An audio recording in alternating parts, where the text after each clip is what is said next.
go, right? You can go Subtlety for 2% threat reduction, or you can go 3 Agi. Personally, as an Alliance player, 3 Agi is just better.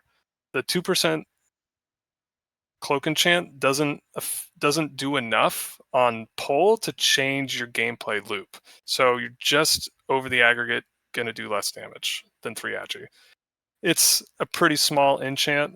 Maybe I'm just coping because it's so much cheaper to go 3 Agi, but I genuinely would go 3 Agi every time.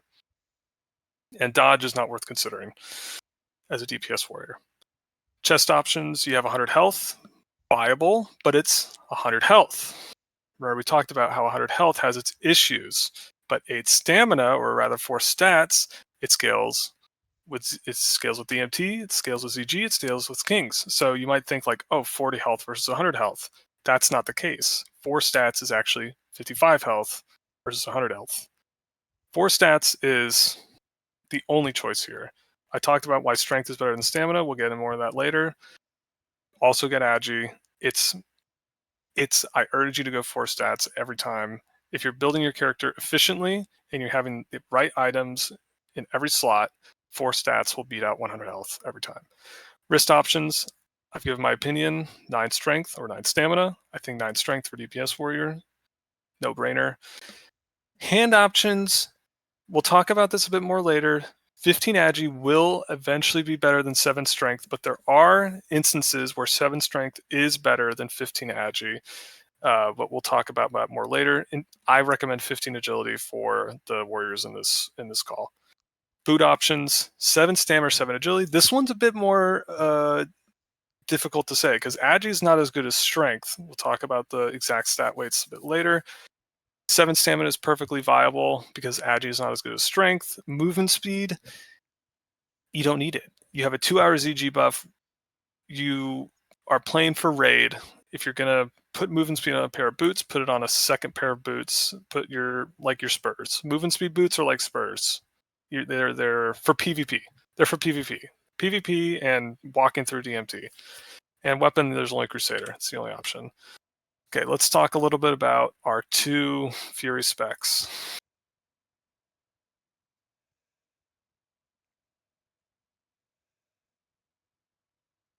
Is this going to open?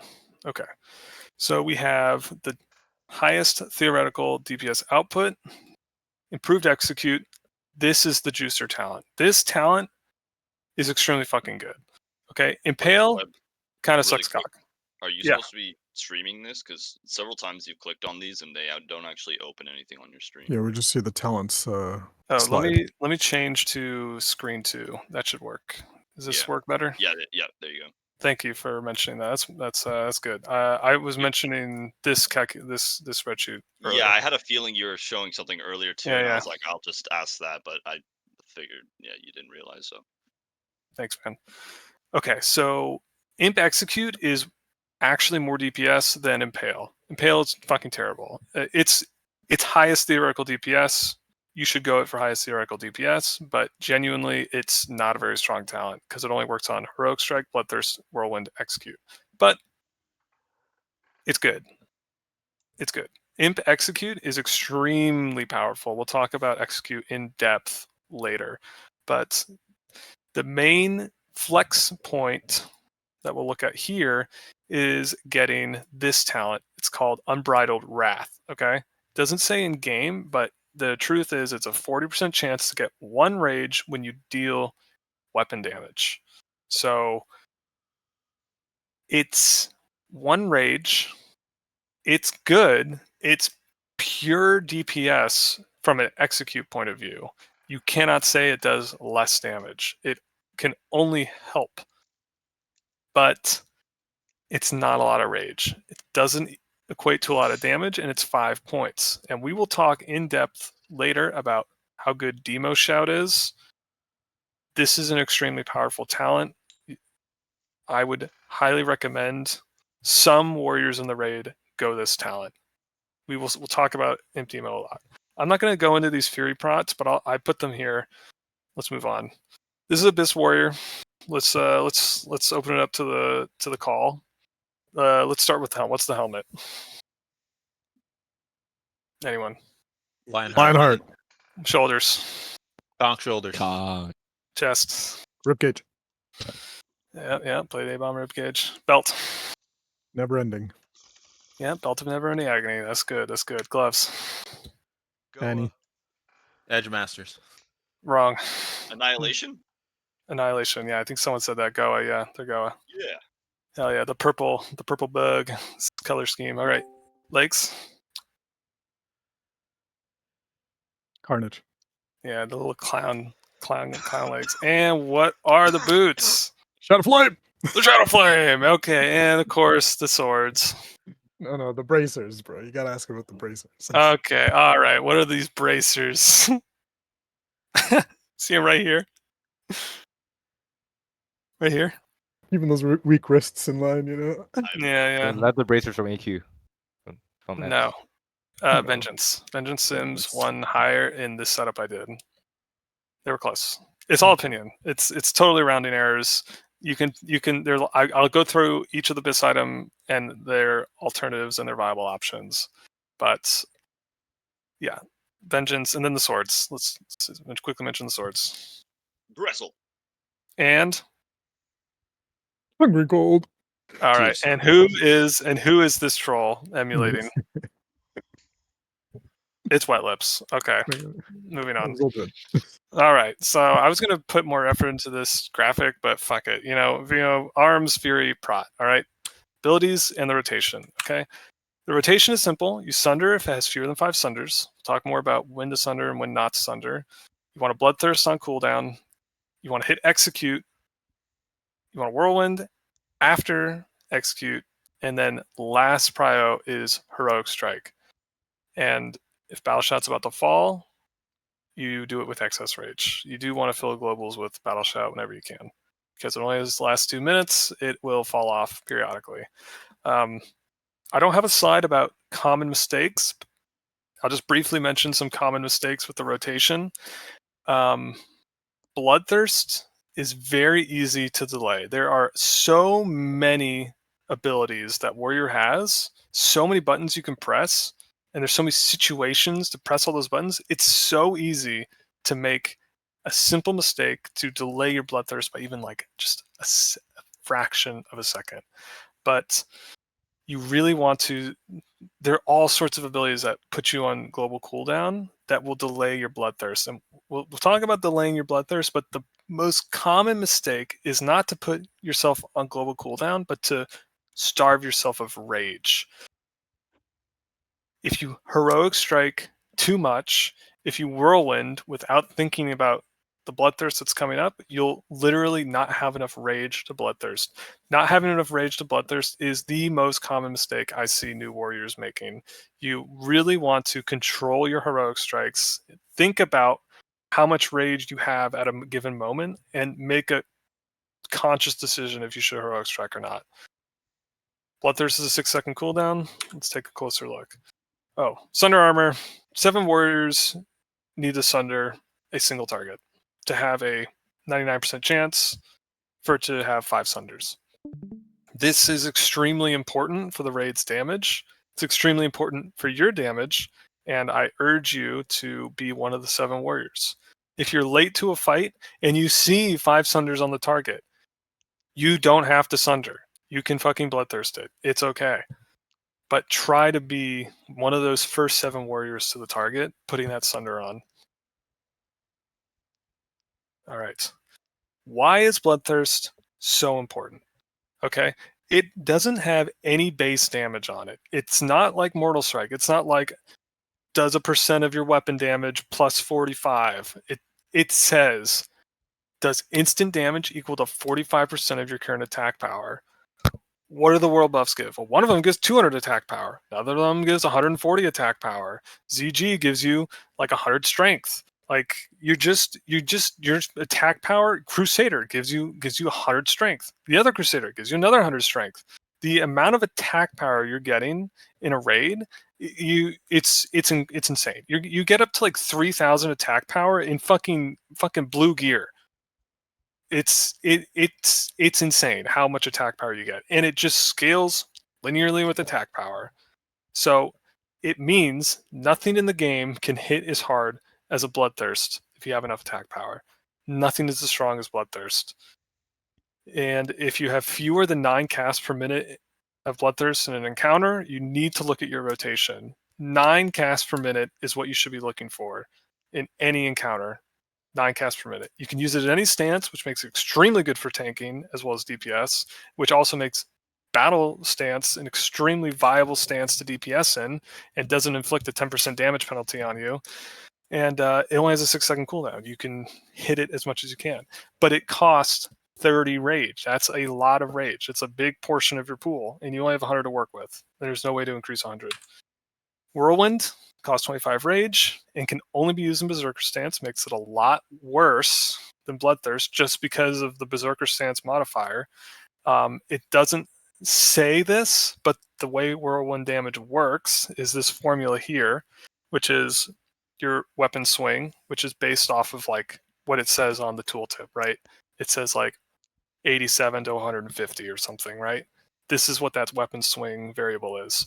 And then it's how fast is your weapon times attack power with a modifier. So that means that your attack power matters, but it matters a lot less than 45%. So say you have a 1.0 weapon. All right, that means that your Whirlwind is scaling with attack power at a rate of about 0.05, 0.07. It's really low attack power scaling. It's about 10 times less attack power scaling than Bloodthirst. But, if say you have a 3.5 two-hander, now you're scaling about 25% attack power.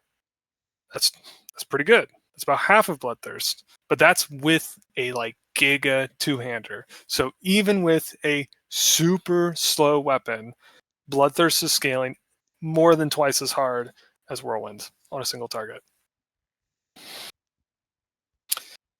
So here are the situations when you want a Bloodthirst and when you want to use Whirlwind. All right. So we have a couple specs that you can do. Two-handed Fury, very rare, very bad. You don't see it a lot. You see the black line is Bloodthirst, right? And these lines are Whirlwind. So this is the number of targets. So you see with one target, there's actually, if you have low attack power, Whirlwind is just fucking stronger than Bloodthirst with a two-hander, like right here, than a single target. If you're not world buffed, you have 700, 800 attack power, Whirlwind is actually hitting harder than Bloodthirst. But very quickly, about 1250 attack power, Whirlwind and Bloodthirst are equal, and then Bloodthirst gets ahead of Whirlwind eventually, as you get into more reasonable attack power values like 2000 in raid. But the second you're hitting 2 targets with Whirlwind, Whirlwind is way stronger than Bloodthirst. But this is two-handed Fury. This is exactly what you'd expect. You'd expect Whirlwind to be strong with a two-hander. You'd expect a Whirlwind over Bloodthirst, and no one is really running the spec in raid. So our main considerations are these two graphs. You have a slow main hand, you got a fast main hand, right? And the bottom line is that if you have a fast main hand, aka lower than 2.1 speed, you need 3 targets with Whirlwind for it to be as good as a Bloodthirst. And in hardcore, we don't want to kill 3 targets at the same time. We want to kill 1 target as quickly as possible. The damage pattern on Bloodthirst is better. Even in cleave, in 2-target cleave, Bloodthirst is better than Whirlwind. That's the point I'm trying to make here, is that if you have just 2500 attack power, you are literally doing more damage with a slow main hand, by the way. 2500 attack power is a very reasonable attack power to get to in raid. You're doing more damage with Bloodthirst than Whirlwind, even in 2-target cleave. That's how good Bloodthirst is. And then if you have a fast main hand, it should be obvious. You should not be Whirlwinding over Bloodthirst with a dagger or super fast sword. Okay. I kind of talked about this, but I was trying to kind of prove it with the graph. So basically, you need it's when to what the thresholds are, right? So if you have a 2/6 main hand and less than 2500 attack power, you should Whirlwind if there are 2 more targets for a pure amount of damage. But otherwise, it's never better to whirlwind in 2 targets. You need 2/4 and less than 2.5k attack power. And a lot of you guys are above 2.5k attack power most of the time in raid, especially once you get those Crusader procs running, because Crusaders are giving you like hundreds of attack power.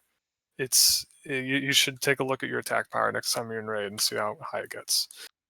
Okay, bottom line, using any ability like Berserker Rage, like Death Wish, like Recklessness, like Whirlwind, any of these abilities, if it clips your Bloodthirst, you're making a mistake. Even Execute. That this is might be surprising to some people, but Execute should be replaced by Bloodthirst if Bloodthirst is up. This is going to depend on your attack power, but it's not a lot of attack power you need to every 6 seconds you keep Bloodthirsting even when you're supposed to be executing. So the exception is you don't have enough rage to hit Bloodthirst, but you have enough rage to execute. Always fill your global. Always fill your global. If you don't have enough rage to Bloodthirst, you send the execute. You do not wait to get that rage because you don't know how long you have to wait to get that rage. You could have to wait another 2 seconds, in which case you could have executed twice. The 10 rage execute, I don't know if I have a slide on this, but the 10 rage execute is equal to a 4,000 attack power Bloodthirst. But the rage conversion that happens after 10 rage is really fucking bad compared to the 30 rage conversion that Bloodthirst is doing for you. So a 10 rage execute is hitting like 600 damage base, and your 30 rage and a 30 rage execute it's only adding 300 damage. So like you're spending 20 rage to get 300 damage. You're getting like 15 damage per rage versus 60 damage per rage. So hitting execute rather than nothing at all, totally worth it. But don't be doing heroic strikes in execute phase. It's another common mistake. But yeah, Death Wish and Recklessness put you on the global cooldown. You really want to time your Death Wish in such a way that you're not missing Bloodthirst. It's another common mistake I see a lot. Flurry, not much to talk about here. It's a passive. It's why crit is so fucking good on Warrior. It's just insanely strong. But it's a passive. You can't really play around it. It's just this is like the engine of Fury. This is why Fury is so strong. You basically just have a 30% attack speed buff all the time. Improved overpower talent and using overpower at all. Even if you play perfectly, it's better to go heroic strike talent than it is to go overpower, even if you're using improved overpower. But improved overpower is really popular because it's very strong in PvP. That's basically the only reason to go. It's really strong against rogues in the open world. But from raid perspective, like using overpower is a DPS increase, but using the improved overpower talent is a DPS loss. Using a really slow main hand is going to make overpower more impactful to try and use. So if you have less than 25 rage, you should definitely go for an overpower. If you're not going to clip your Bloodthirst and you have less than 25 rage, you can swap stance, overpower, and swap back in theoretically like 0.1 seconds and lose no rage. That's what the sim is doing, by the way. And it's still only like a 5 to 10 DPS increase. So if you're not going to lose rage and you're really good at swapping there back and forth, then 100% go for it. It's a pure DPS gain. It is difficult to do. There's probably something more important that demands your attention, especially in hardcore, but it is 100% a DPS increase. And this part right here, the worse your gear is, sorry about that. The worse your gear is, the and the less world buffs you have, the more impactful that 10, 15 DPS increase you're getting is going to be. Because, 15 plus 15 when you're doing 500 DPS, that's a good percentage gain. That's like 2-3%. But if you're doing 2,000 DPS and you're gaining like 9 damage, not really worth mentioning. Berserker Rage is typically just used for fear breaks, but you take when you take damage, you generate more rage. So there are some fights where you're going to take damage, where this is really good if you can weave it in during an execute phase, because it just gives you more damage, more rage in your execute, just more damage. So Berserker Rage is going to be extremely good. Let's talk about a couple fights where it's good. Huhuran, extremely strong there. You're taking a lot of damage. It can really buff your DPS. If you're doing 4 Horsemen when you're about to take the 3rd or 4th mark, it does 3,000 damage on the 3rd mark and 5,000 on the 4th mark.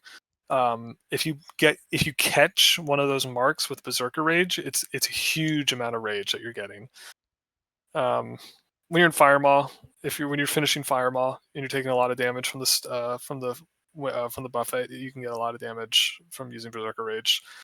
Veil, it kind of sucks because you're just getting so much rage, but you don't have infinite rage on Veil. You're just gaining rage at an insane rate. So it can give you a little bit of rage. If you're just going to send a pummel in your global, you might as well use Berserker Rage instead. It'll probably give you more damage than pummel. So basically, sometimes it's good, but don't put yourself in a situation where you're going to miss Bloodthirst because of it, ever. If you're going to use it on a fear break, try and do it in advance between your Bloodthirsts. Anticipate when the fear is going to come out, and don't delay Bloodthirst because you're trying to break a fear. Like, already have that fear broken.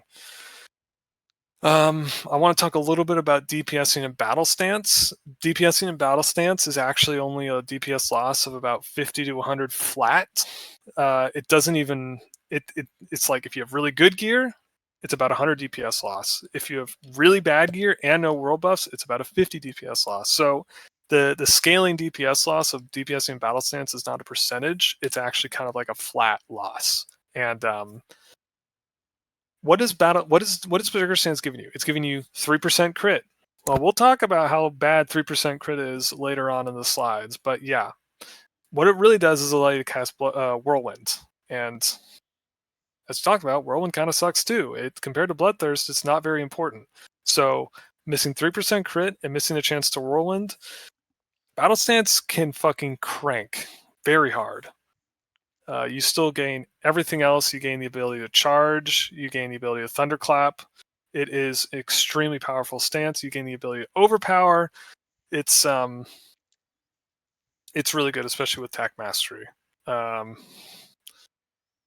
This macro here, you can change this to say cast Berserker Stance. Basically, it allows you to charge and just immediately turn into another stance. And even if you're Fury Prot, you can retain the rage. I put this macro in the macro section at the end of the PowerPoint.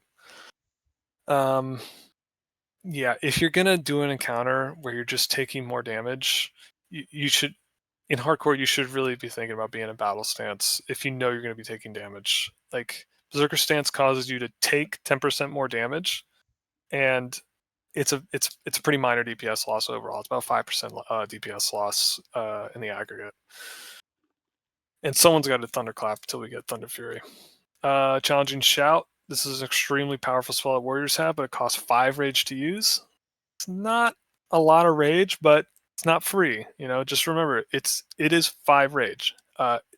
It's a spell, and its radius is 10 yards. If you think about the area of a circle, it's pi r squared. That means that the radius, the effective surface area of your Challenging Shout, is 314 yards. That is massive. This ability, if something's not in melee range of you, if it's running away from you and you need to get it, well, Challenging Shout will catch it. It's 10 yards. A hunter can be shooting you with his fucking bow, and you could Challenging Shout him. It's that far of a range. It's really powerful with Lip. They both last 6 seconds. As an Alliance player, you should really be asking for Blessing of Protections to do your Lips because it's 10 seconds and it's free. It's a 3-minute cooldown. If you're a tank like me, you have Cancel or Blessing of Protection into all your macros in case someone makes a mistake and bops you when you're trying to tank a boss, so it gets canceled quickly. As a DPS warrior, you don't need those macros, and you should be asking and receiving Blessing of Protections when you're doing challenging shouts. But Lip is perfectly fine. Okay. Execute. All right. I mentioned this number earlier, but if you have improved Execute, which is an extremely powerful talent, reduces the minimum rage to cast Execute by 5. It makes 30 rage Execute do exactly the amount of damage a 2000 attack power Bloodthirst will do, 900 base. Okay. Execute is always worth using over Whirlwind. Whirlwind is never better. You should never Heroic Strike in Execute phase unless you're DQing your Heroic Strike to gain hit rating, which is a very minor DPS increase. We'll talk about that later. And something that is not respected, well known, expected maybe, Execute damage does more threat than normal damage. When you're in Berserker stance, battle stance, it has a 0.8 flat threat modifier. So if you do 100 damage, well, you only generate 80 threat. Execute does just 25% more threat with the damage you deal. So it actually kind of works out because it's a 0.8 flat threat mod that Execute damage actually does 1 threat per damage. But all the other damage you do is actually has a 20% reduction in threat. So if you're threat capped, don't Execute. You'll generate more threat than you're gaining damage. The initial, with improved Execute, the initial conversion rate is 60 damage per rage. That's extremely good. The bonus damage from the additional rage is 4 times worse. It's 1 rage is 15 damage. So a 10 rage Execute is extremely good. And then if you do a 50 rage Execute, that's only doing twice as much damage. So that extra 40 rage you're dumping is 4 times less efficient than that initial 10 rage you're dumping. So you could do one. If you could choose to not convert your rage into Execute, you would often not do so because you would be able to deal more damage with that rage in other ways. But that's not the way the game works. This is not a relevant mention, but I'm going to say it anyway. Any rage you gain during the batching window is consumed by Execute but not converted into extra damage. This was more relevant when the batching window was 0.4 seconds. It's in fact extremely relevant, and it's one of the reasons that a lot of those damage numbers that they were putting up are so impressive, is that this was happening to them. And you'll notice that like a lot of the top damage numbers from 2021 are actually happening the week or two our patch came out and this batching window was removed, and it's because this is so impactful. So it's just kind of, I just thought that was kind of neat part of history for Warrior. I want to throw in there.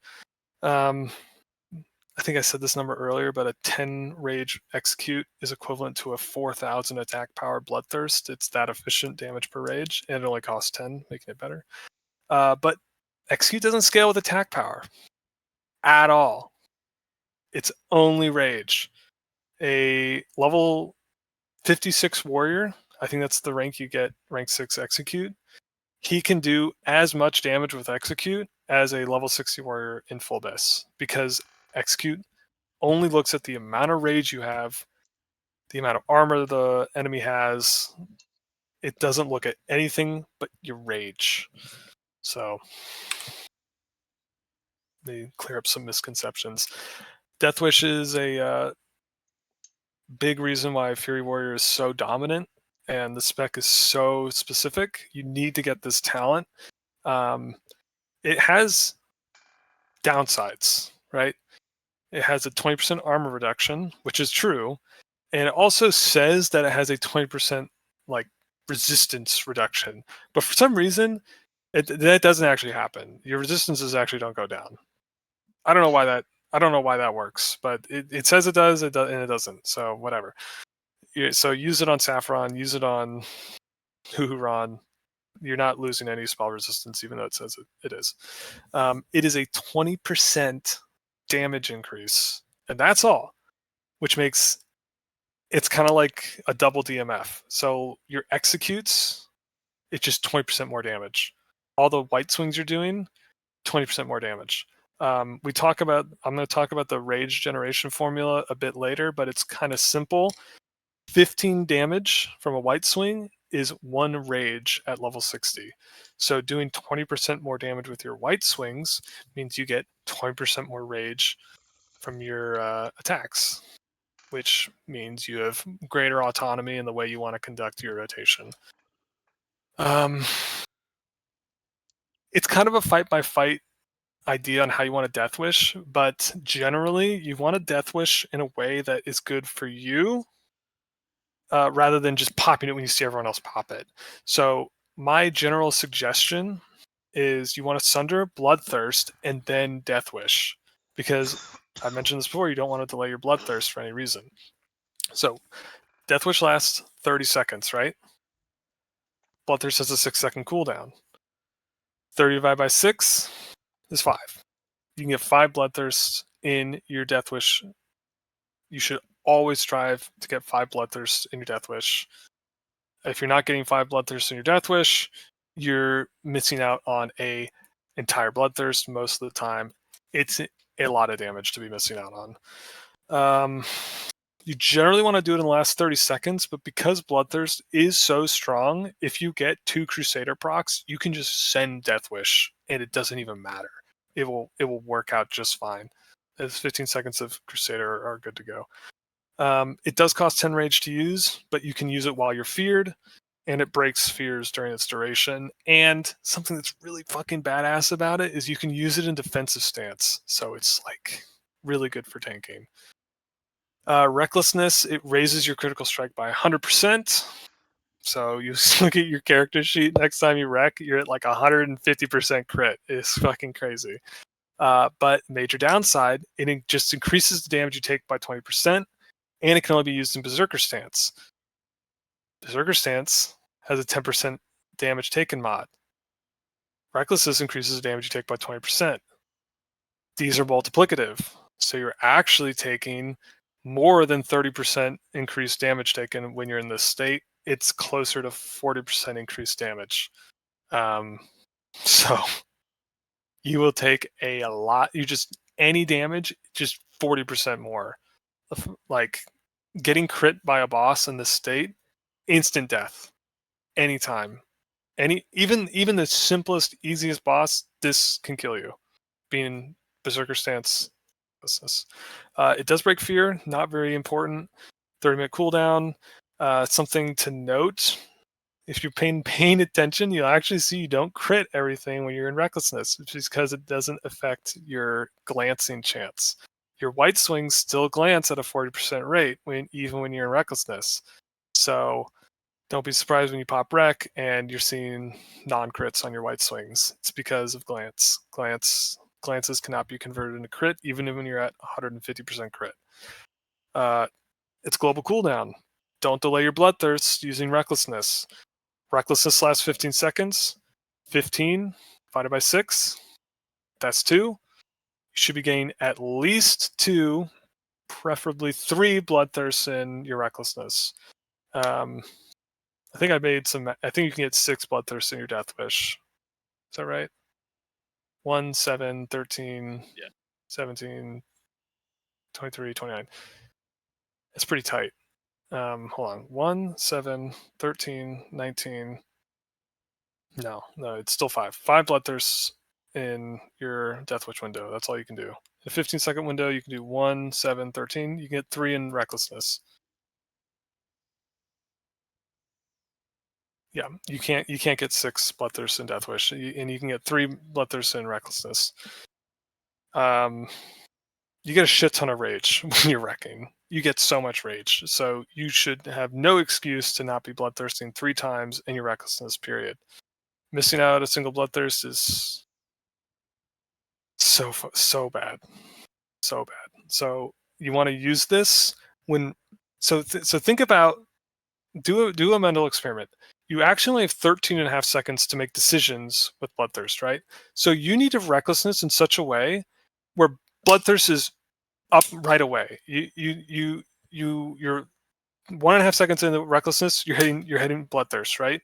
You're 7.5 seconds in the recklessness, you're hitting the next one. You're 13.5 seconds in, you're hitting the next one. So what I'm saying is if you bloodthirst, death wish, recklessness, you will never get that third bloodthirst off in recklessness. You need to bloodthirst, death wish, do like a whirlwind or something, and then recklessness so that you can get 3 bloodthirsts off under rec.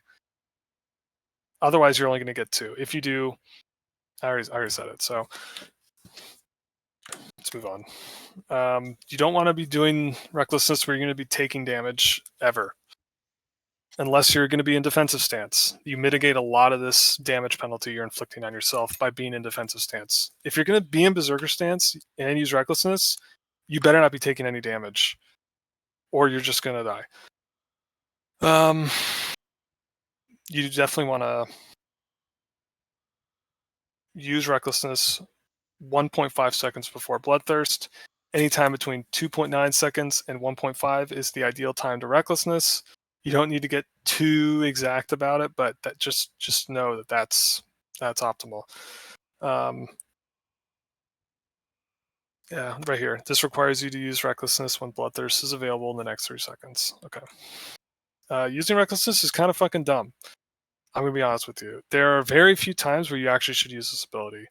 If you get hit in berserker stance with recklessness, you're just gonna die. Like, it doesn't matter how much gear you have. It doesn't matter how easy the content is. You're taking so much more damage in this state. It's extremely dangerous.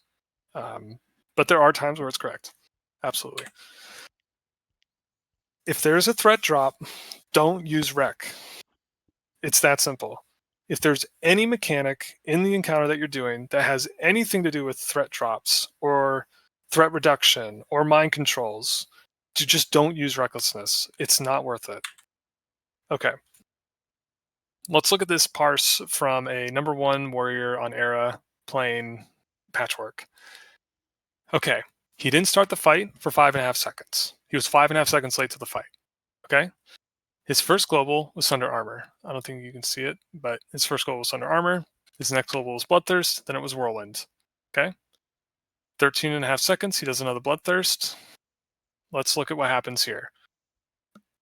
Whirlwind becomes available for use at 19.25 seconds. But he doesn't use Whirlwind until 28.895 seconds. I'm going to open this up to the classroom so I can get a drink. Why is he doing this? It would have delayed his bloodthirst. Exactly. He didn't use Whirlwind, even though it was up, because it would have delayed his bloodthirst. So how much would using Whirlwind have delayed his bloodthirst by, Letty? Like 1 second? Well, we have the numbers here, right? He used bloodthirst he could have used it at 19.98, right? And yeah, by about 1 second, 1.1 second, something like that. So even though he only would have delayed his bloodthirst by like half a second at that, he didn't do it. He didn't Whirlwind. This happens every single time you're DPSing on Warrior. The question of, do I go for my third bloodthirst and hold my GCD, or do I just hit the fucking button that lit up? Whirlwind's available, bloodthirst isn't. I should just Whirlwind. But if he had done Whirlwind in that moment and had the heroic strike still queued, would it have further delayed it? Really depends on his rage. You could see how many heroic strikes he's getting off. He's really This guy's got rage for days. He's getting a lot of crits with his offhand type situation, right? So it's a judgment call based on your current rage value, right?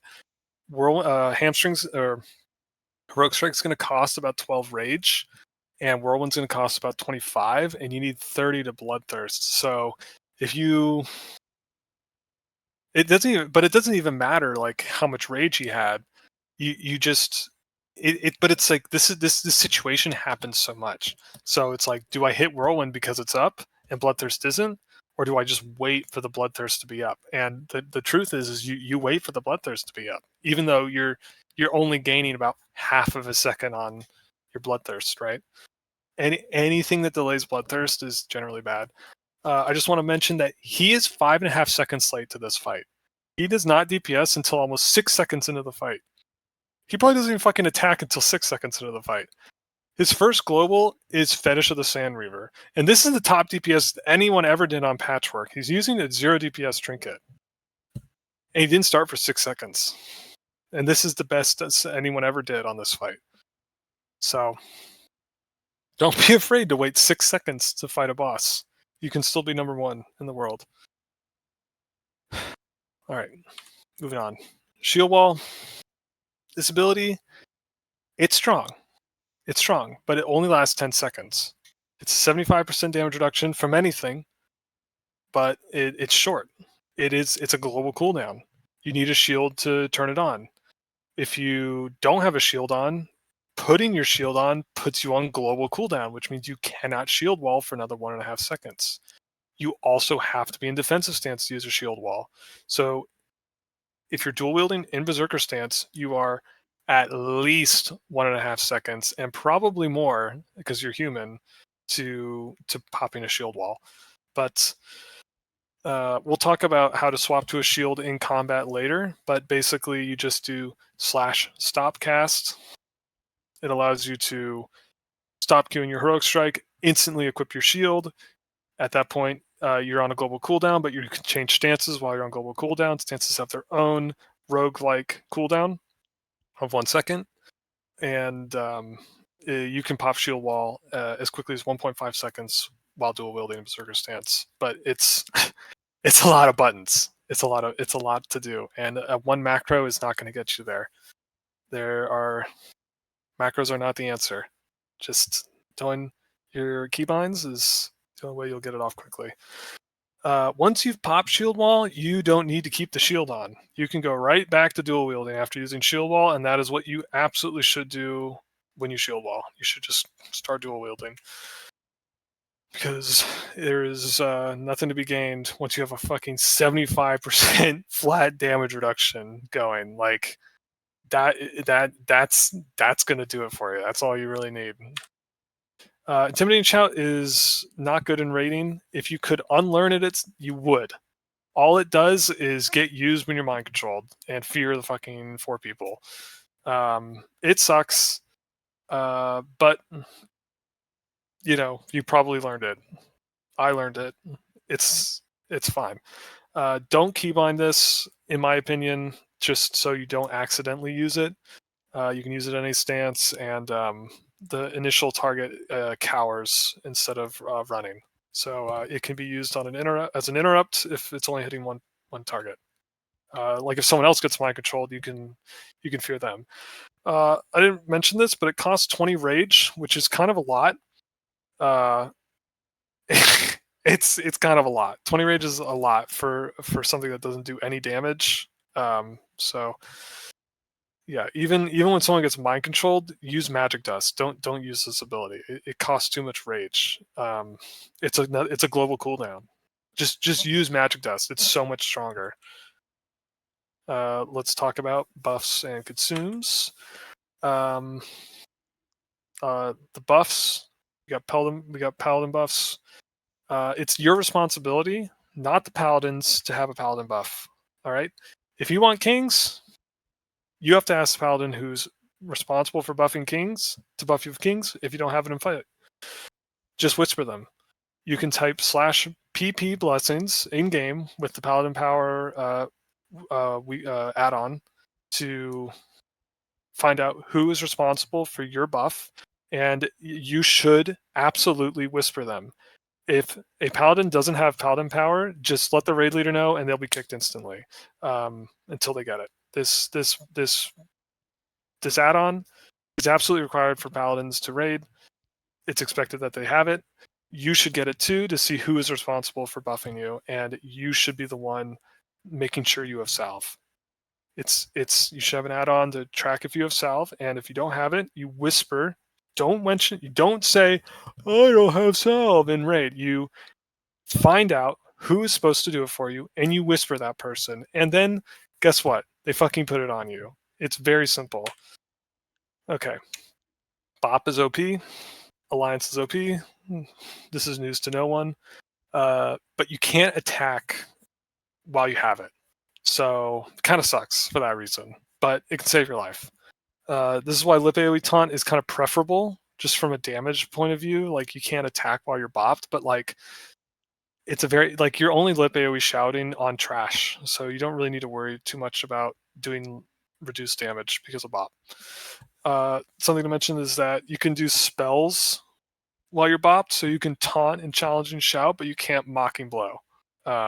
So just something to think about. Let's quickly run through the offensive consumes. I'm pretty sure everybody knows about these. This is like the first thing you learn when you play Warrior. You fucking ignore all that other shit, but you're like, yeah, Roids, 25 strength. That's what I'm fucking talking about. Juju power, 30 strength. Juju might, 40 attack power. 52 if someone with inner fire does it for you. Mongoose, 25 agi, 2 crit. Elemental sharpening stones, 2 crit. Dark Desire, 2% hit. Smoke Desert Dumplings, 25 strength. Dragon Breath Chili has a chance to do spell-based damage. Didn't mention this, but you can get Flask of Supreme Power and Greater Arcane Elixir, as well as Elixir of Firepower for extremely trivial damage increases in certain situations. Since we have no buff cap, feel free to get these. They'll have very marginal value compared to the ones on this list. Roids, very risky. It is 25 strength. It's really good, but Spirit of Zanza is 50 stamina. We'll talk about this more, but when you're efficiently building your warrior out, you will value strength slightly above stamina, but not at a rate of 2x. So when you're considering all the sources of strength that you're getting as a warrior and all the sources of stamina, the Spirit of Zanza is just a more efficient use of this buff slot than Roids is. But depending on the raid, you can absolutely use Roids for something like a Molten Core, a Blackwing Lair, certain encounters. Roids is gonna be perfectly acceptable. And if you're building your warrior in a certain way where you feel comfortable with the amount of health you have, like you're in a 20-man and you have a flask of Titans going, like go for Roids. It's 25 strength. That's a lot of strength. That's a lot of damage. But just be aware that you're sacrificing 50 stamina. So just think about when you're looking at your gear, you should probably be using fucking 8 strength enchants on your helm and your legs if you're using Roids, because guess what? That was the more efficient way to get strength than Roids was. Not as many defensive consumables, but you should strive to have all of them. We have Rumsey Rum, 15 stamina, Elixir of Fortitude, 120 health. Kind of weak, doesn't scale. We've talked about how granting direct health doesn't scale very well. Spear Defense is 450 armor. Tender Wolf Steak is 12 stam. Chops is 25. They don't stack. You kind of have to pick which one. And chops are extremely expensive and resource intensive to get, and they only last 15 minutes. So don't expect to ever be using chops for 13 extra stam. But you really could you really could go get a 5-man out and just farm chops for 2 hours, and you'd be good. The whole 5-man would be good for a week. It's 13 stamina. Something to consider. Is that the Isle of Dread chimeras? That's the Isle of Dread chimeras. Yep, we have connections in HC Elite and Purpose that will cook these for us if you want to get them. If 13. we get a group together, we have 2 people who are on the quest that can do it. Yeah, the boss is like a chain lightning, so something to be cautious of. You definitely want to prepare for it. I mentioned this in the last slide. Spirit of Zanza, 50 stam.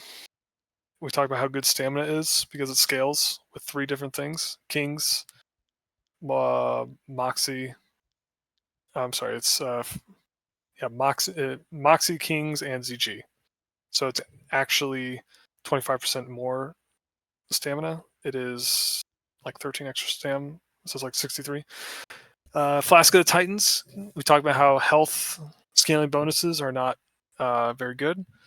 This one's fucking 1200, which is an incredibly large amount of health. Just to give you some perspective, this item in TBC, the level 70 version of this item gives 500 health. The Wrath of the Lich King version of this item gives 1300 health. The Cataclysm version of this item gives 5000 health. This item is not scaled correctly. This item is too strong. It costs about 40 gold to get the mats for, and it's by far the most important consume to use. It's 1200 health. It just fucking kicks the piss out of all these other, like, you could get all these, but if just using the Titans, you're better off. It's insanely strong. The main downside of Titans is that when you Petri, and we'll talk about why Petri is so good on DPS warriors, you lose your Titans. It's gone. So gold pay to win in hardcore. Like using the Titans and using Petris are extremely powerful, and they cost a ton of gold. But having both going will drastically increase your. No, that is incorrect. It's 40 gold. But thank you for your comment. Engineering uses. Masterwork, Advanced, and Normal Target Dummies. Normal Target Dummies are level 17 NPCs. Advanced are 37, and Masterwork are 57. If you want to think about how the hit table works. They have 0 armor. They have 700, 1700, and 3700 health. They can be bopped. They do a fixate, and they like do an enmity-based threat every 3 seconds after. So they'll do a fixate initially, and then it'll fade, and then they'll do enmity-based threat from there. So they're really good initially, but they don't really stay good. But seriously, try bopping a target dummy. It's fucking crazy how much damage a target dummy can mitigate. This is something we did in Wrath all the time. We would get the Masterwork target dummy and just bop it, and it would just mitigate an entire mechanic. It's amazing. Sapper, really strong. 5-minute cooldown. Dense Dynamite, 5-yard radius, long range, cast time.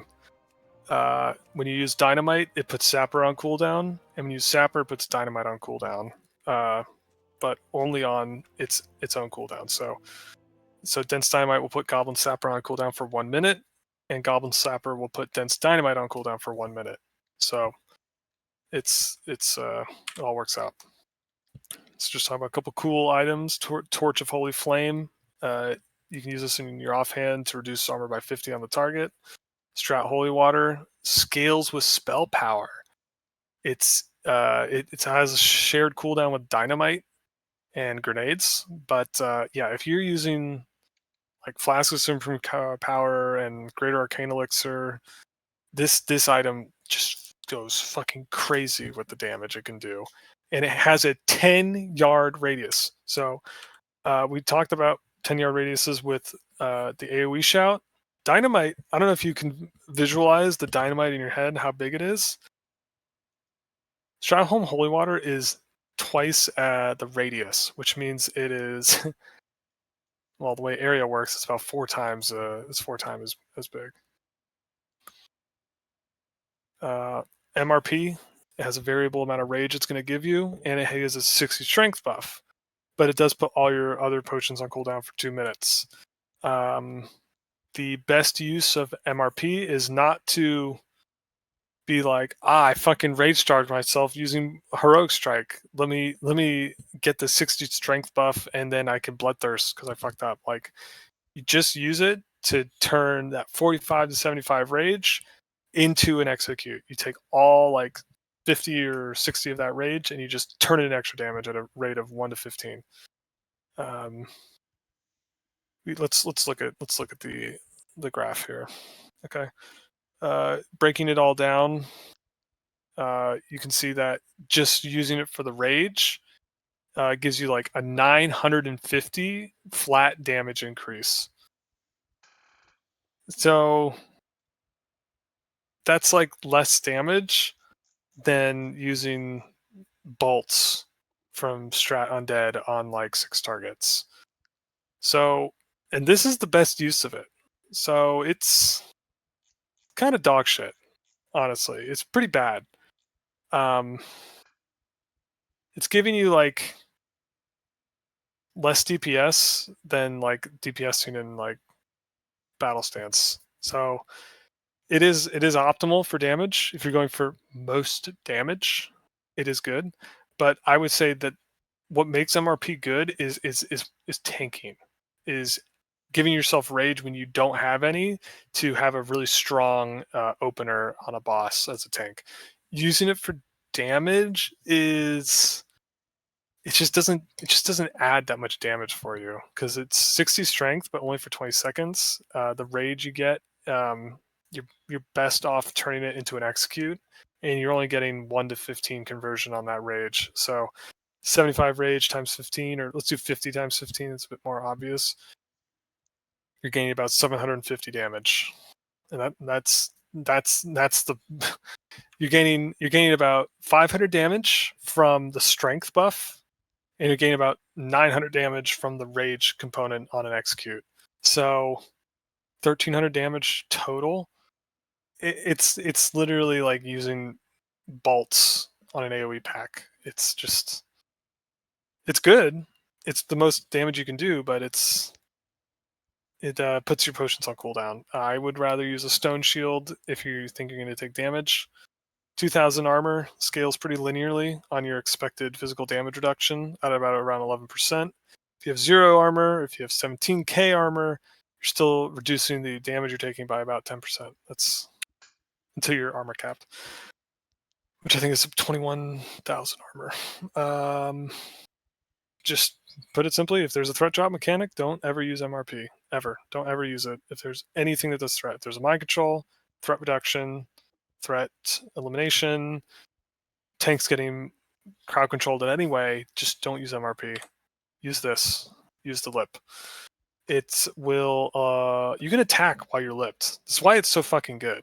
Like it allows you to AoE taunt. It makes bosses ignore you. It doesn't reset your threat.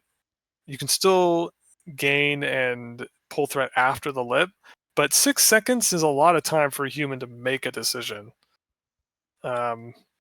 So you can like walk away. You can fucking Petri. There's so many options that 6 seconds is a lot of a time to make a like in-game decision. Like, would you rather do 1,000 more damage on a single encounter, or potentially save your life and have time to make the decision? In my eyes, like, there are times this is actually correct, but typically you should just use the lip, especially if you're a newer warrior, like, and you're not extremely comfortable with every encounter and what's going to happen. There are 5 different types of resistance potions. I'm not going to mention the holy one because there's no PvE usage for it. You can go into every raid with all 5 resistance potions popped, all with a 60-second duration, by just using one, logging off, using one, logging off, using one, logging off. And if you're doing this, I'm sure you can get summoned, no problem. Just to go through the raids where it's what you should pre-pop if you're going this route. Nax, you can do these 4, AQ40 those 3, BWL these 2, MC these 2, AQ20 those 2, and then ZG just that one. And if it's a safety one, you don't really need it. It's just if you make a mistake or the raid makes a mistake, just as a safety precaution, you should use it if you're being very thorough. Okay, let's talk a little bit about threat. Okay, Blizzard API threat only updates every 2 seconds. Kind of sucks.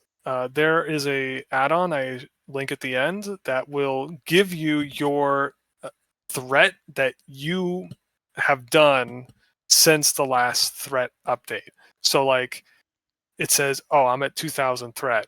Okay, I just did 100 damage. Okay, now I'm at 2100 threat. Like the add-on will say like your given percentage compared to what is the last known tank value, and it like puts it over the like health bar of the mob.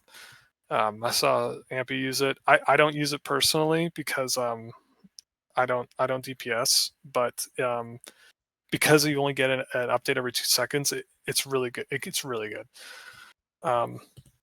Generally on Alliance, after 6 seconds, a single tank will have threat 99% of the time, and you can DPS freely. It takes 6 seconds to have an expected value of 5000 threat as a tank.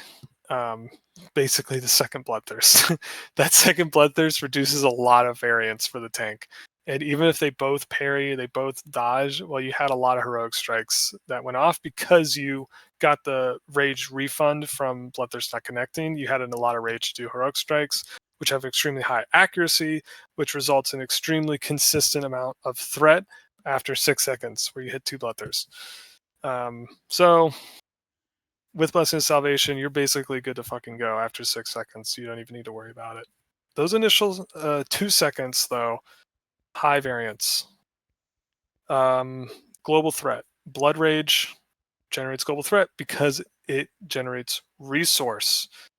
Any resource gain, be it energy, be it mana, be it rage, be it... I think those are it. That's it. I was going to say runic power. They all generate rage. Rage threat, I think I have in a later slide. I think it's 5 threat per rage, modified by your stance, modified by Blessing of Salvation. So just be aware that when you're blood raging, it's going to generate threat. Okay, let's talk a little bit about the threat modifiers each stance has. So Berserker and Battle Stance share the same threat mod of 0.8. So that just means all the damage you're doing is reduced by a 20% threat. Defensive Stance, on the other hand, has a modifier of 1.3. Defiance raises this to 1.49, and meaning that with Blessing of Salvation on the DPS and not on the tank, it's 3 times the amount of threat you're doing per damage dealt as a Fury Prot compared to a Fury, which gives you quite the lead. Quite the lead. Execute has that additional threat mod we talked about, but with the base modifier Berserker and Battle Stance, it is 1 threat per point of damage. With Blessing of Salvation, it's 0.7. Each ability has a base modifier of additional threat that it will do, and I put all these values in before the stance modifier, because you can use most of these abilities in any stance. Sunder Armor, 260. That might sound like a lot. It's reduced by 0.8. It's reduced by Blessing of Salvation. So while a Fury's Sunder Armor does 260 flat, just like a Fury Prot Sunder Armor does 260 flat, you're actually doing 3 times less threat with Sunder Armor. So as an Alliance player, you're doing roughly 140 threat with Sunder Armor, and it has no damage component, making it probably the least threat generating ability you can do with a global cooldown in your entire arsenal. Heroic Strike 9 from AQ just does 30 more threat on average. It grants 17 damage additional and just generates flat 30 more threat. So you're actually doing 47 more threat for 17 damage. So if you're threat capped, this Heroic Strike is generally not good. Something I want to mention is Battle Shout. Battle Shout does 55 threat per target you buff. So if you say you had 4 hunters and they had 4 pets and you battle shouted all of them, you're doing 9x this threat with Battle Shout. So MPA is actually quite good because if you're battle shouting 6 targets, you are doing 330 230 threat compared to Sunder Armor's 260. And if you're doing 5 targets, which is, typical, you're doing about equal threat. So this is why it's about 275. So this is why improved exposed armor is actually totally fine to run. You're actually generating. It's just like if the hunter's too far away and you're only battle shouting 4 people, now you're doing less threat than Sunder Armor. So that's why generally you just fill with Sunder Armor for threat rather than battle shout, because you're not always going to be hitting 5 people with battle shout. Cleave has a 100 threat mod, and Hamstring does 141 threat. So whoever mentioned that, like, oh, I should Hamstring when I'm threat capped, it's probably the worst possible thing you could do. It does 45 damage and does 141 threat. So I would not recommend using Hamstring if you're threat capped. Right. Generating resource generates threat. Blood Rage, Battle Shout. This all generates threat. Demo Shout generates threat. But in the beginning of a fight, pulling threat is extremely dangerous because the boss probably doesn't have Demo Shout on it, but it probably does have Curse of Wreck on it.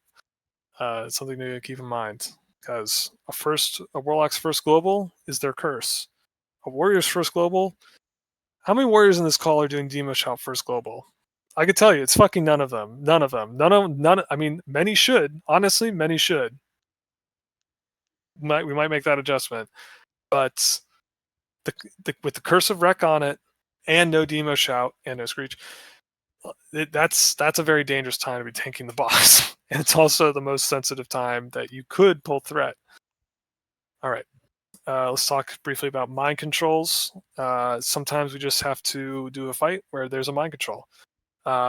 When someone's mind controlled, they're an enemy. That means they have a threat table. That means they're going to go for the healers or the motherfucker that's attacking them. Save yourself by not being that guy that's attacking them.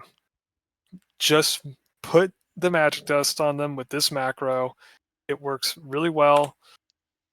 There is no raid where you need to deal damage to a mind control target. We're not talking about strat UD here. We're talking about raids. Red is dead. Yeah. Except in the mind control situation. All right. Let's talk a little bit about boss by boss tactics, about things that drop your threat. Okay.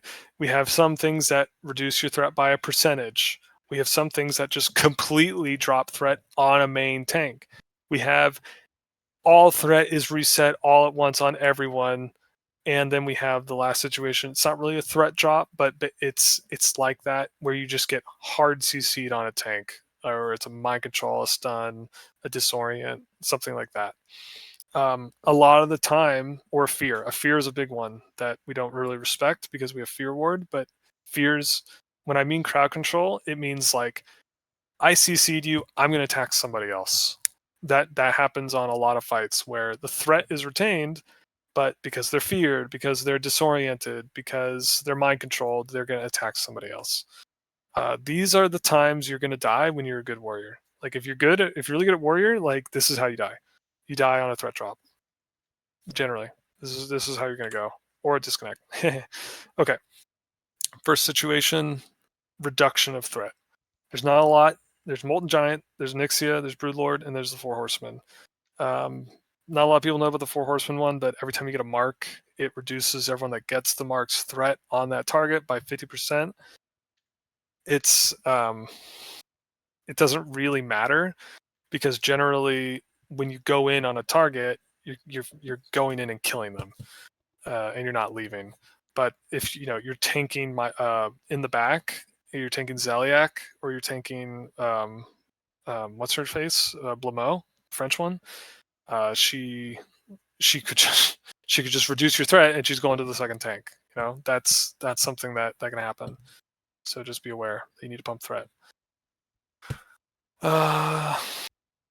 These are targets. These are bosses that reset threat on just like the target, right? So like Firemaw, Ebonrock, Flamegore, their thing is Wing Buffet. The way we do that fight is the off tank taunts the Wing Buffet so that they soak this threat drop, and it causes the main tank to retain their threat and for the boss to not move. Everything is good.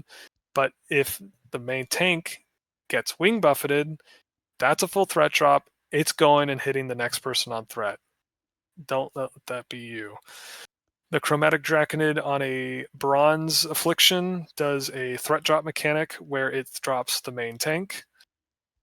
Gurabashi Berserker does this. Jindo does this when he mind controls you. He doesn't. A lot of mind control effects, you regain the threat. This Jindo, it doesn't. I don't know why. It's just unique in that way.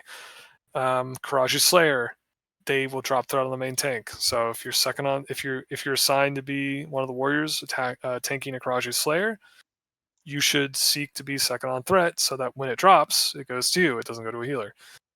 Oro does a Sandblast, resetting threat on anyone it hits. Battleguard Sartura just fucking drops threat on the main tank and just goes crazy. I think Battleguard Sartura is actually in the third category, having a total threat reset. Prophet Scarum, every time he splits, total threat drop. Bug Trio, every time one bug is killed, total threat drop. Rajax, every time he thunderclaps, total threat drop. Ragnaros, every time he does Wrath of Ragnaros, it's still a threat drop. KT, every mind control, always targets the main tank, full threat drop on the entire raid. Noth, when he teleports, full threat drop on the entire raid. How can you reduce your chance of death?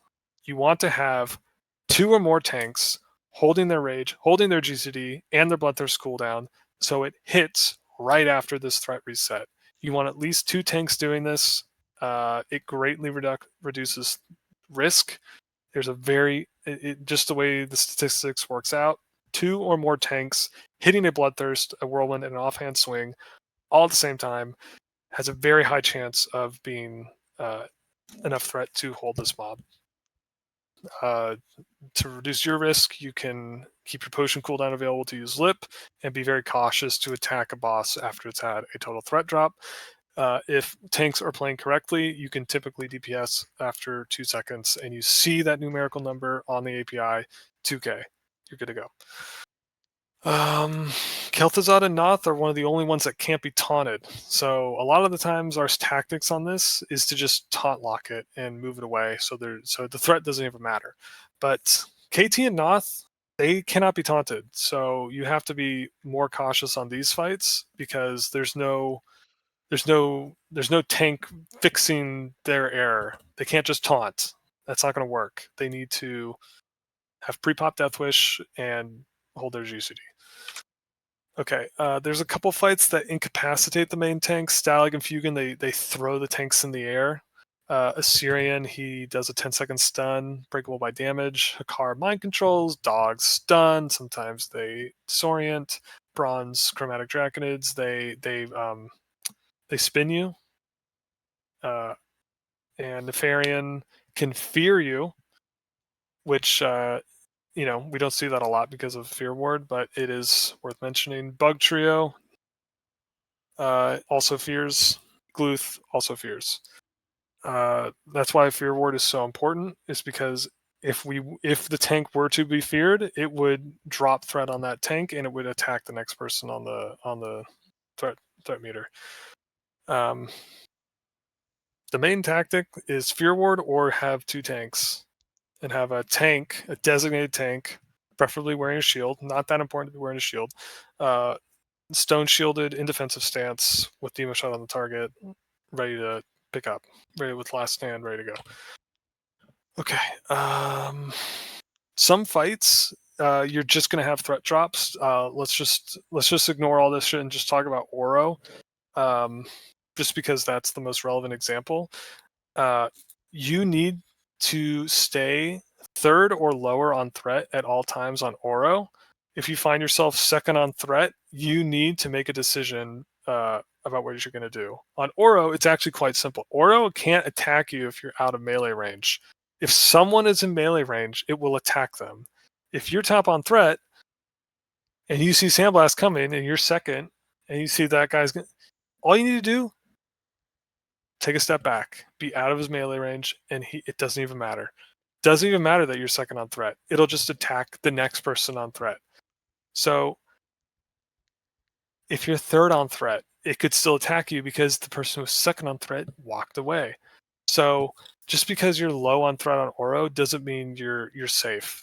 Generally on Sandblast, you should just take a step back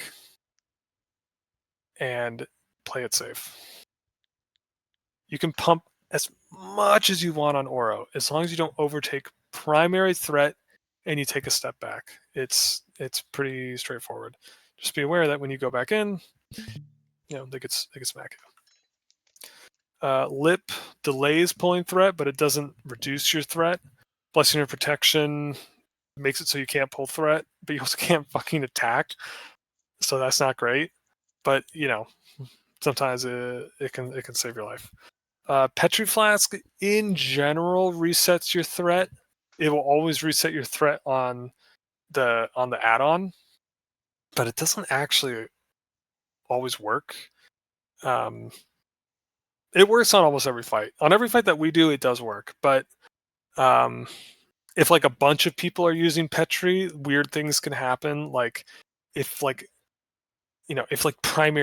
main tank Petris and then someone also Petris at the same time while he's like thinking about who to attack next, like your Petri won't work.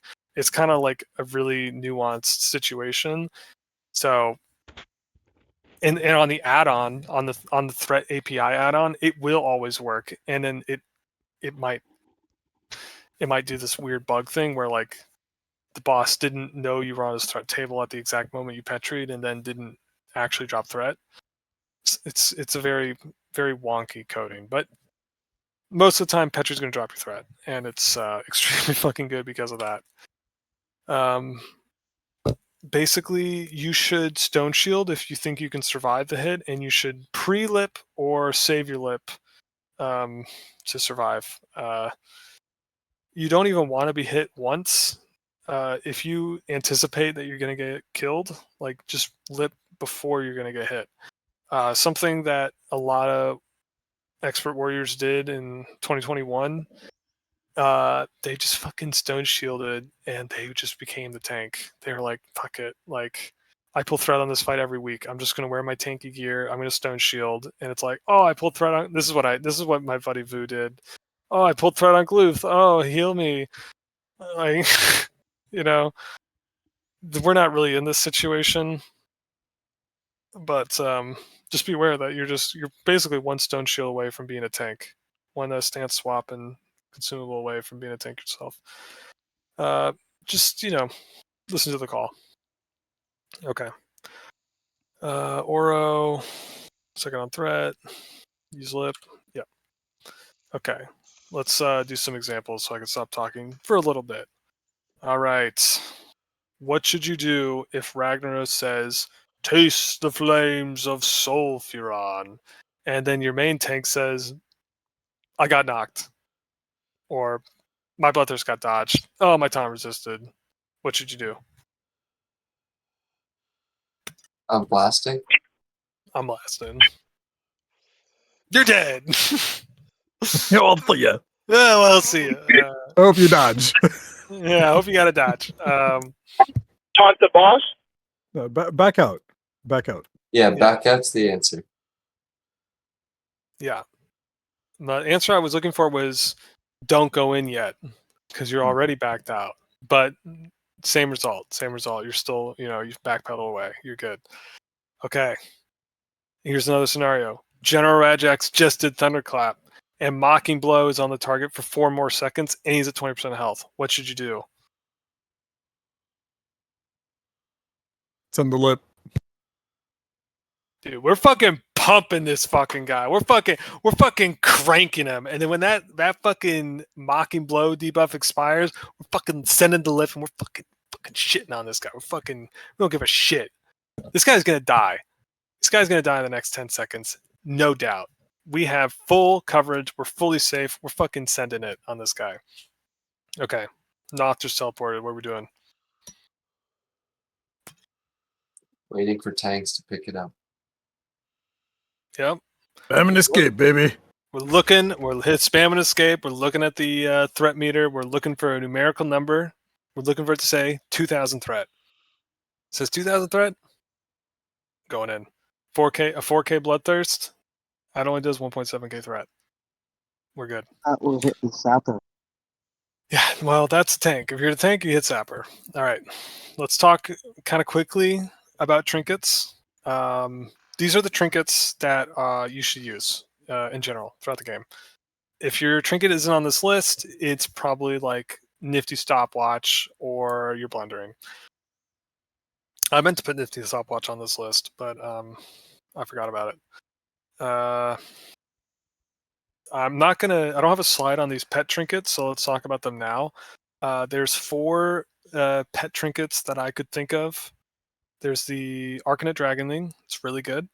There's the Ancient Cornerstone Grimoire from Onyxia. There's the Book of the Dead, and there's the Defender of Timbermaw.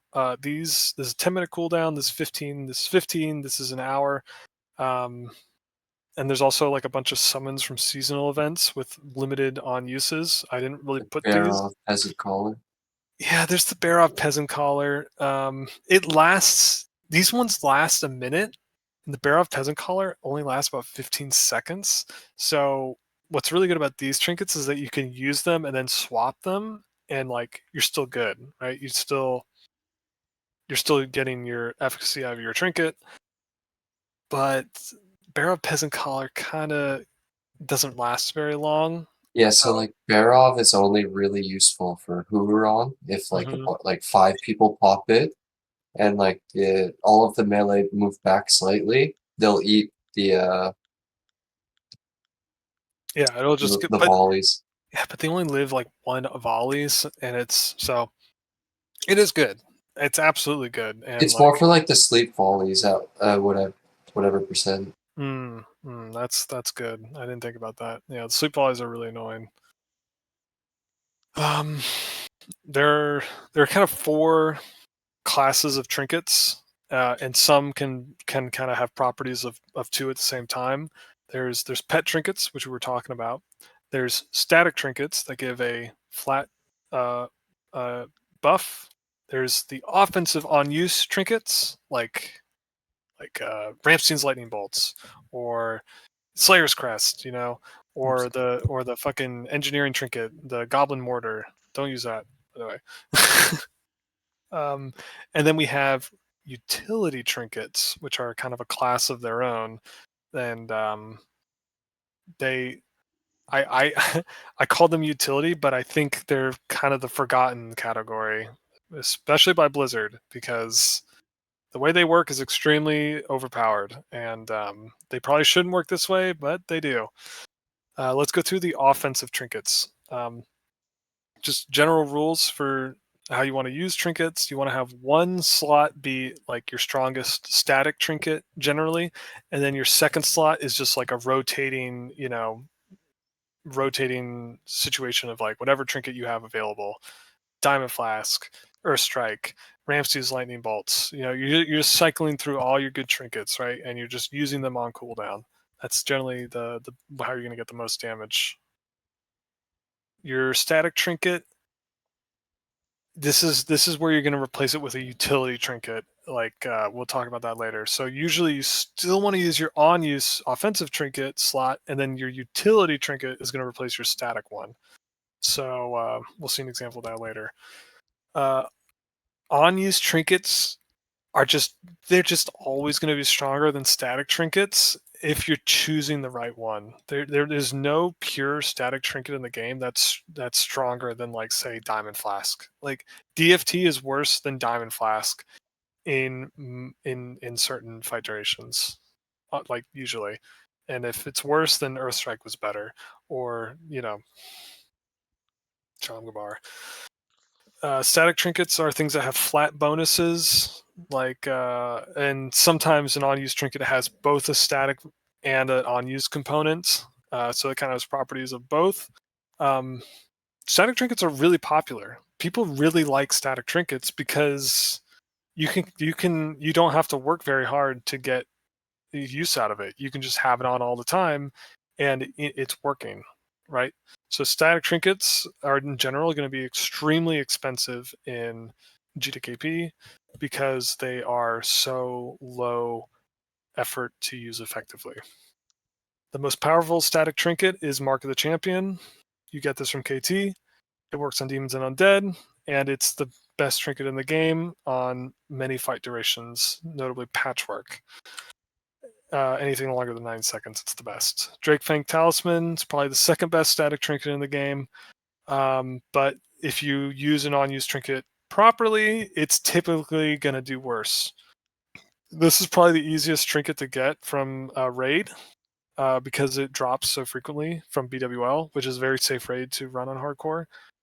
So patience will get you this trinket eventually. But like I said, this is a very popular trinket, a very overhyped trinket. So it'll probably be very expensive in GDKP just because of its low effort to use effectively.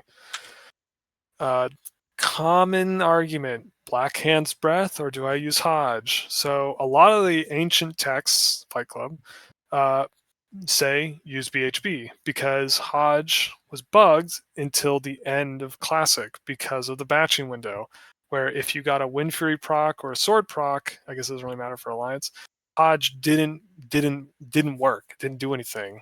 Like if you got a Sword proc and a Hodge proc at the same time in the same batching window, guess what? They fucking cancel each other out. This is no longer the case because of the reduced batching window. So Hodge is generally the better choice than BHB, especially when you're world buffed.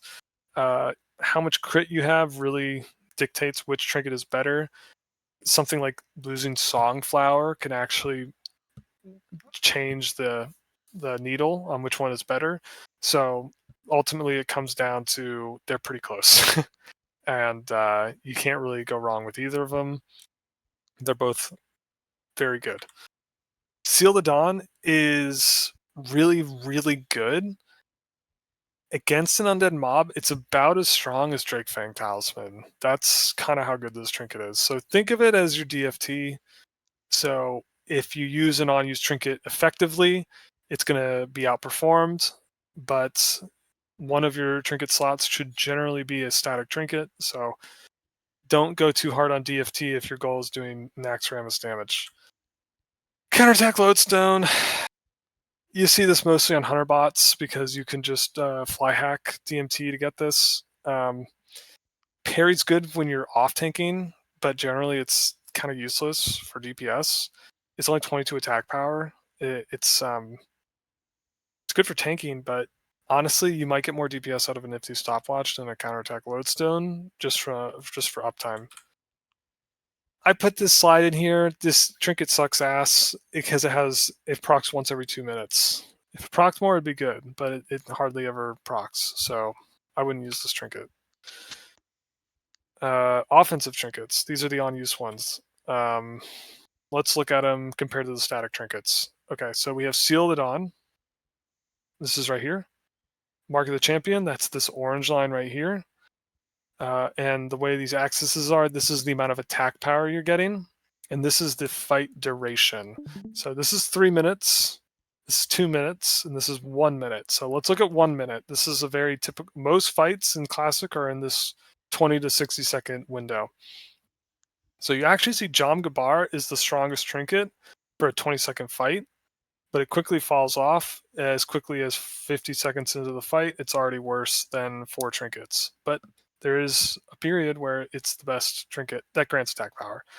Slayer's Crest, the most overhyped trinket in the game, is this green line. You can see it goes down, comes back up at the 2 minute window, and goes down again. But it stays high throughout most fight lengths. You can see this purple line. Oh, what is this purple line, you ask? Why is this purple line so fucking good? Why is it the best trinket for such a large fight radius? Well, guys, it's a fucking level 52, item level 52 trinket. It's blue. It's your best friend. It's Diamond Flask. Diamond Flask. Diamond Flask, Diamond Flask, Diamond Flask. This trinket is incredibly overpowered.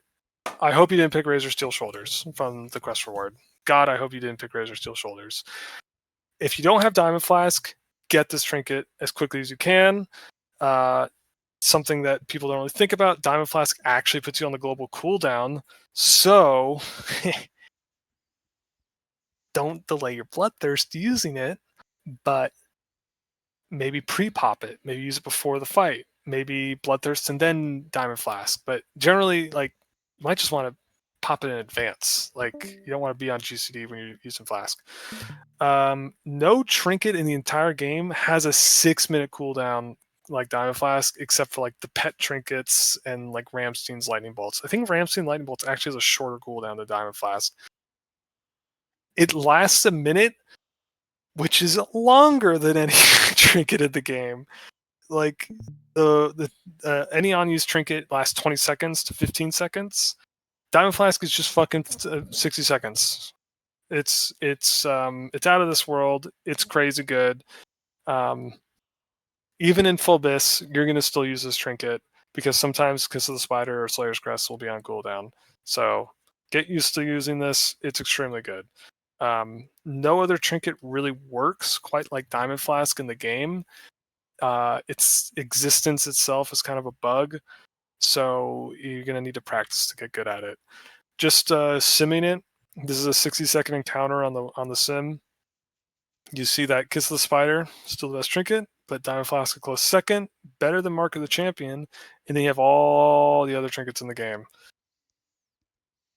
Diamond Flask is just so powerful. Sometimes, and then if it's a less than 60-second fight, just pre-pop Flask as long as global. You don't even generate global threat with Flask. You do a heal, but if you don't heal anything, it doesn't generate threat. It might get you on the threat table though, so don't use it on a Cthulhu-like encounter where you're practicing for Cthulhu. Okay, this is a haiku for Kiss of the Spider. In shadows it gleams, kiss of the spider, unseen, powers silent dream. Look at the damage number on a 15-second fight using Kiss the Spider and any other trinket in the game. Yeah.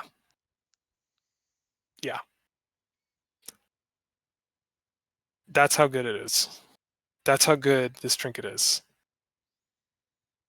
The difference between using nothing and using Slayer's Crest is about 3 times better than using nothing versus the second best trinket.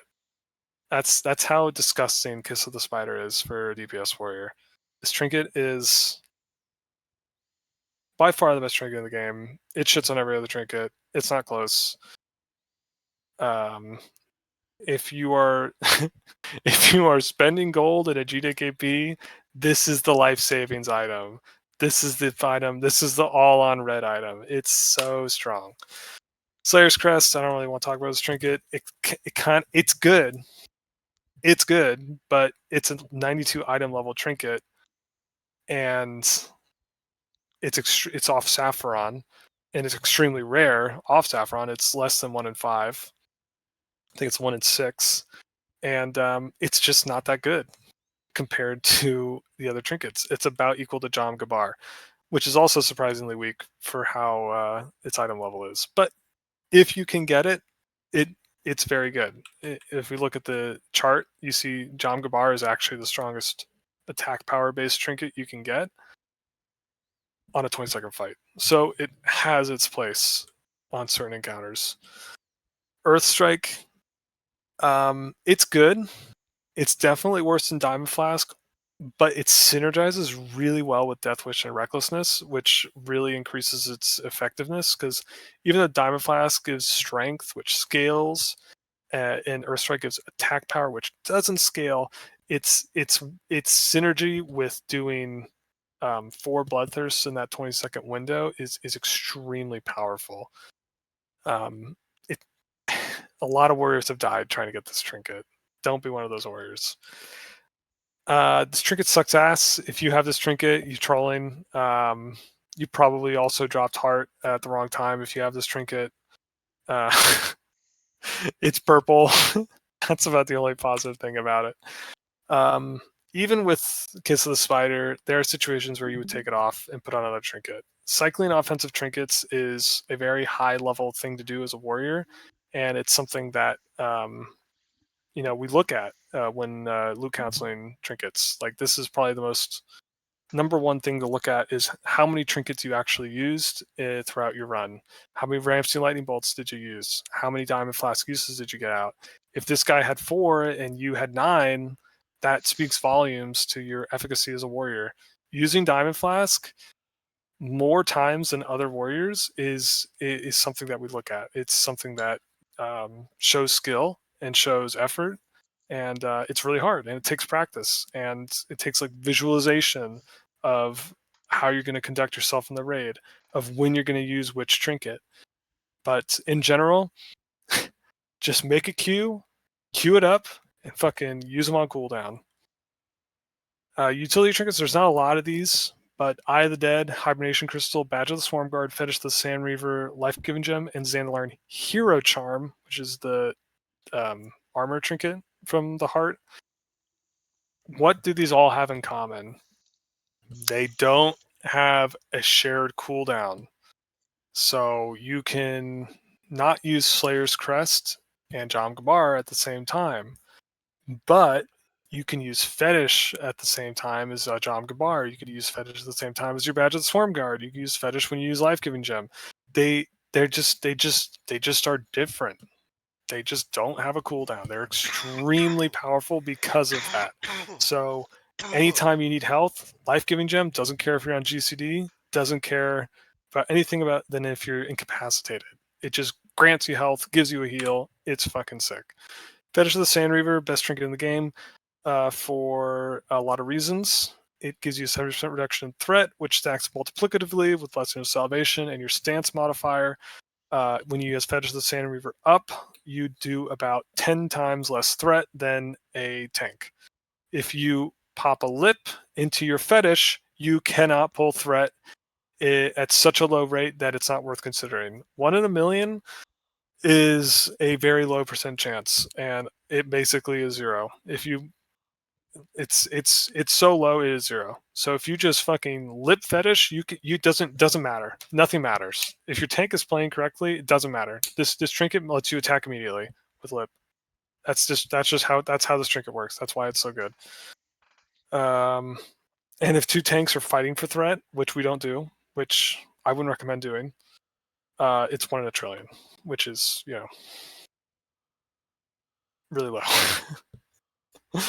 LGG has 2 components. It gives you health and it heals you. So the heal, you can get Mortal Striked or Dampen Magicked or Amp Magicked or whatever Magicked. But the granting health component always works. So when it expires, that granted component is lost. But Last Stand is coded the same way as Life-Giving Gem. So the extremely OP thing about Life-Giving Gem is the granted health from Life-Giving Gem, instead of that life being lost at the end of a Last Stand's duration, if you pop Life-Giving Gem at the end of the Last Stand, that health is not lost, but it is carried into the duration of Life-Giving Gem. This is not very good in any scenario except duels. It's extremely good in duels. And probably the Nefarian Warrior class call, it's really good where you need like an extended duration of having increased health. But it's just something I think is really cool that I saw J-Law do in a duel tournament that I thought was really impressive, and a mechanic I didn't know about, so I thought I'd include it. Badge of the Swarm Guard. It could be the strongest trinket in the game, or it could be the worst, right? It has 1200 armor pen on it, but if a mob is properly debuffed, it has 0 armor on it, which means it's improved exposed armor and it's Torch of Holy Flamed. But let's be honest, sometimes there isn't even a druid in the raid. Sometimes your warlock doesn't know that curses get removed on Loatheb, and you go a long time without a curse. So, whoa, you weren't here on Thursday, all right? Let's be honest. Okay. Badge is 2 buff slots, which was really bad on Era, but that doesn't actually matter on our hardcore servers, which makes this trinket actually like even stronger. Giga broken.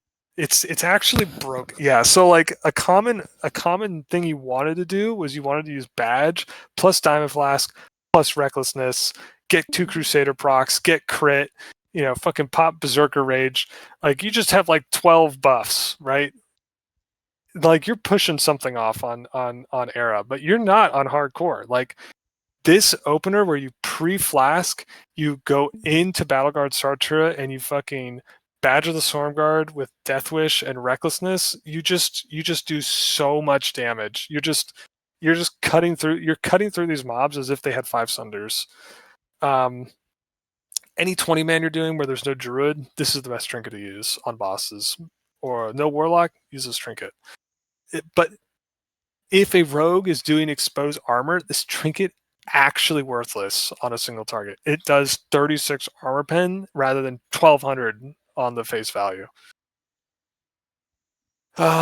These are just kind of cool because these are the 2 trinkets that don't share a cooldown with Diamond Flask. So this is how you would get one of these 2 trinkets if you're trying to do like a Giga Diamond Flask healing set situation. These actually work with that. Nothing else does. Okay. This is the section on tanking. This is a very detailed section. I'm going to take a short break. I'm going to extend the seminar by an hour. BRB.